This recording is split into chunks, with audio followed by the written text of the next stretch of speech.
નમસ્તે મિત્રો, આજે સવારે થોડું ફરવાનું જવાનું થયું તો આપણે આજે એક નવી વસ્તુ શોધી લાવેલા છે જેને આપણે પામચું બનાવીશું કે ખારિયું કહીએ જે કહીએ તે બનાવીશું। આપણે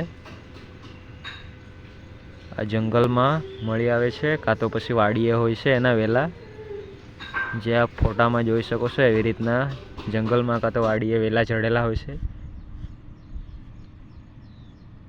એવી પ્રકારની બીજી પણ હોય છે જે ખાઈ નહીં શકે એટલે ધ્યાનથી જોઈને તોડવાની, એમ તો ઓળખી જવાય। તો ચાલો આપણે એને હવે મસ્ત નાના નાના ટુકડામાં કટિંગ કરી નાખીએ। આગળનો ને પાછળનો ડીચો કાઢી નાખીશું અને નાના નાના ટુકડામાં મસ્ત કટિંગ કરી લઈશું। મિત્ર, એને અમારા ભાષામાં આબઈ કહે છે અને હિન્દીમાં બડી સેમ કહે છે।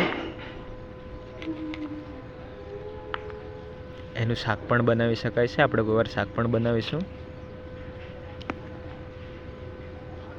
આપણે આજે એને પામચામાં નાખીશું એટલે કે ખારા પાણીમાં થોડા ટાઈમ માટે, જે કોઈ પણ કઠોળ કે શાક સાથે ખાઈ શકીએ છીએ આપણે।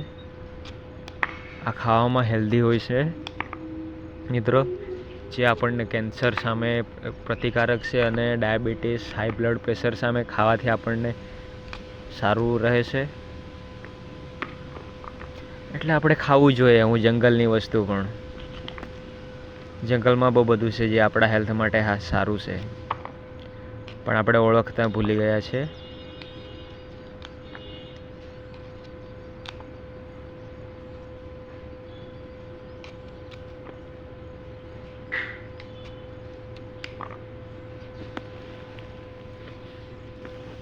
તો આમેને આપણે હવે મસ્ત કટિંગ થઈ ગઈ છે બધી। તોડો તો મિત્રો કાચી કાચી તોડવાની, જેમ કુંબળી રહે છે તેમ મીઠું પચવામાં અને ખાવામાં સારી હોય છે, બહુ પાકી નહીં લેવાની। તો આ રીતે આપણા બધી કટિંગ થઈ ગઈ છે।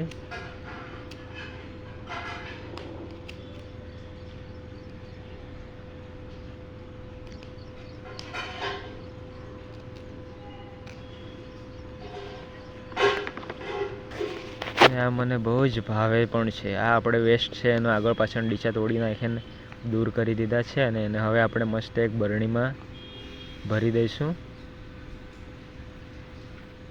તો આ બરણી લઈ લીધી છે નાની એવી, તો હવે એને આપણે એમાં નાખી દઈએ।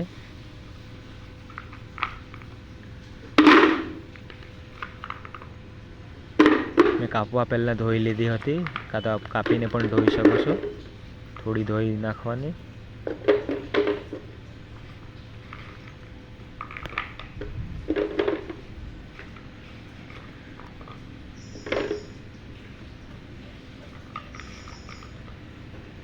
સ્વાદમાં ખૂબ જ સારી હોય છે,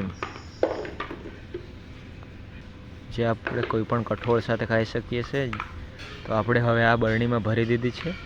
હવે એના પર માત્રા અનુસાર આપણે નમક નાખી દઈશું, જે ના તો વધારે પડતું ખારું થઈ જાય, ના તો એકદમ નમક ઓછું રહે। આપણે એનાથી પાણીમાં પલળાયેલા રહે એ રીતે આપણે પાણી રેડશું, એટલે નમક થોડી વધારે માત્રામાં નાખશું, પણ એટલું પણ નહીં નાખવું કે ખારું થઈ જાય, એટલે થોડી માત્રામાં નમક નાખો। પછી આપણે એવું લાગે તો સમય જતાં પણ થોડું નમક એડ કરીને માત્રા જાળવી શકીએ છીએ। તો આ રીતે આપણે 3 ચમચી નમક નાખી દીધું છે।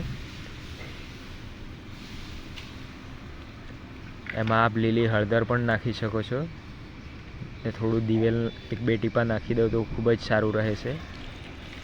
આ રીતે આપણે પાણી રેડી દઈએ કે પાણીની અંદર બધા ડૂબેલા રહે। પાણી વધારે છે એટલે આપણે થોડું નમક